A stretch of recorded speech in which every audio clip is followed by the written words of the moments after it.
Има един въпрос, който е свързан с дома на покойника и практиката да се прави водосвет в дома на починалия човек. Да. Как го тълкуваме? Имам отговор за това нещо, но бих искал да завършим предния въпрос с това, за което ни питат, че хората носят на гробищата яйца, козунаци, както и мартинички. Може ли първо това, да довършим, защото беше с първия въпрос, да не го разкъсваме. Това е свързано с езичеството, за което говорим от време на време в нашите предавания за суеверията. Вече говорихме как една икона може да бъде превърната в идол и в фетиш, как тя може да бъде чудотворна и така нататък.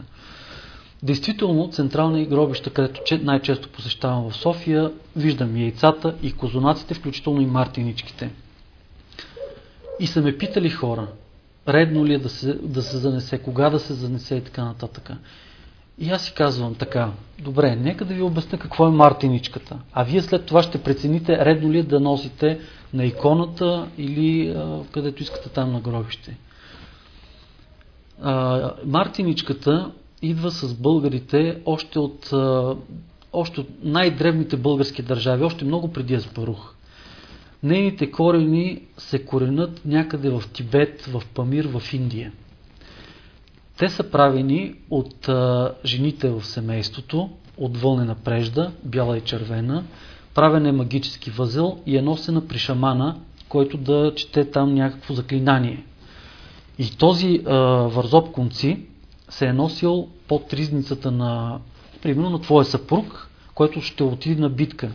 Ти слагаш този заклинателен амулет, той е заклинателен амулет против убийство. Тоест, той е амулет за здраве, за запазване на живота. И те са го носили под ризниците, с вярата, че тази магия ще ги запази в битката.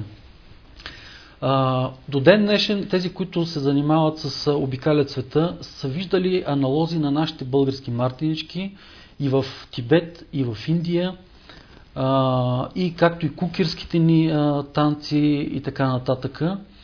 Дори аз нося едно разделителче, което имам в една книга, от Индия на един индийски учител. Ето ви индийски аналог на мартиничката. Ето това е. Индийски аналог на мартиничката. В Тибет има същите, само че бяло, зелено и червено. Говори ли ти нещо бяло, зелено, червено? Много ясно, че ми говори. Това е нашето знаме. Същите неща от вълнени конци, но бяло, зелено и червено. А за нашите мартинички бяло и червено е това, заклинанието против смъртта. Защо българите ги поставят по иконите и на кръстовете на гробища, след като този нехристиянски заклинателен амулет има за цел да носи здраве на човека или да го предпази от лошо? Има ли логика да се слага на гроба или на иконата? За мен няма логика. Ако хората вярват, че това ще донесе здраве, защо ще го поставят на кръста? Единственото обяснение, което имаме, е, че хората, когато скърбят и казвам, моят близък човек го няма, аз днеска бих му закачил мартиничка, но понеже него го няма, аз не мога да му я закача, ще я закача на кръста на гроба. Това е единственото обяснение, което имам. Ами да, вероятно. Може би много хора не знаят историята за мартеницата, така както аз не я бях чувала в този вариант. Незнанието е майка на суеверията.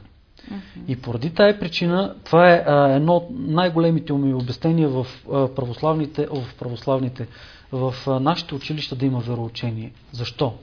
Защото едно дете, аз лично, ако и преподавам християнство, аз няма да й кажа деца, искам утре всички да сте кръстени. Но ще й кажа деца, ако вие знаете, няма да бъдете лъгани. Защото незнанието поражда суеверие. А суеверие е църковнославянската дума, драги зрители, на празна, безсмислена вяра. И действително суеверията в нашата държава са много, защото има слабо знание по въпросите. Ако хората знаят това нещо за мартиничката, те логически ще стигнат до заключението да ни я носят там. Или да ни я носят на иконата. Чисто и просто ще разберат, че Няма смисъл няма в това смисъл. действие, да. Въпреки, че преди много години си спомням, протестантите много така ни заклеймяваха, че сме езическа държава с мартиничките и така нататък. И дори знам и православни свещеници, които отказваха да допускат мартиничките в храмовете. И след това съм виждал също православни свещеници, които да раздават мартинички.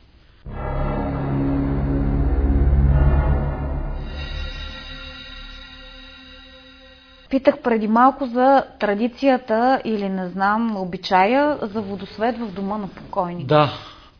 Да. Питали са ме много хора, защото казват в София това е традиция. Свещеника след опелото на покойника задължително иска да отиде в дома да направи водосвет. Това нещо се практикува в софийските храмове и аз като стажувал свещеник, аз съм стажувал в 2 храма, съм се натъкнал на това нещо, на този обичай. И още тогава съм задавал въпрос, съм казвал, това не е правилно. И стария свещеник ми е казвал, няма значение ти какво мислиш, това сме го правили ние, нас така сте научили, ти така ще го правиш. Сега ще обясня защо не е правилно и след това ще обясня защо го правят. Не е правилно, защото в православната традиция има 2 вида служби. Празнични или радостни и такива, които са свързани с тъгата. Като, например, такива кратки упокойни служби, молитви, които се правят, опела и така нататък. И така нататък. Водосвета, освещаването на водата и на мястото, където се прави това освещаване, например дома, влиза към празничните служби, където са кръщаване, венчаване и така нататък. Това е служба за здравето на хората. Това е служба за очистване на мястото. И тук идва момента с учението за 40 дена след смъртта. Ние учиме така. 40 дена след разделата на душата от тялото, душата на човека изпада в първия ужас, осъзнаването, че ти не си тялото, че ти си нещо друго. И когато хората, большинството от хората сме по-плътски, по-земни, по-така далече от светостта, това да живееш нон-стоп с Господа, след смъртта душата започва да се люшка между божественото и между плътското. Там, където човек е живял, при хората, които е обичал. И това люшкане ние учим, че продължава 40 дена, след което окончателно душата си отива там, където трябва. И обикновено е редно в дома на покойния да се запази траур. 40 дена траур. Затова и хората, които скърбят, носят черните жалейки, които символизират, че тези хора скърбят. Това е символ, че другите хора не трябва да се шегуват с тези хора. Трябва да се съобразят с тяхната скръб.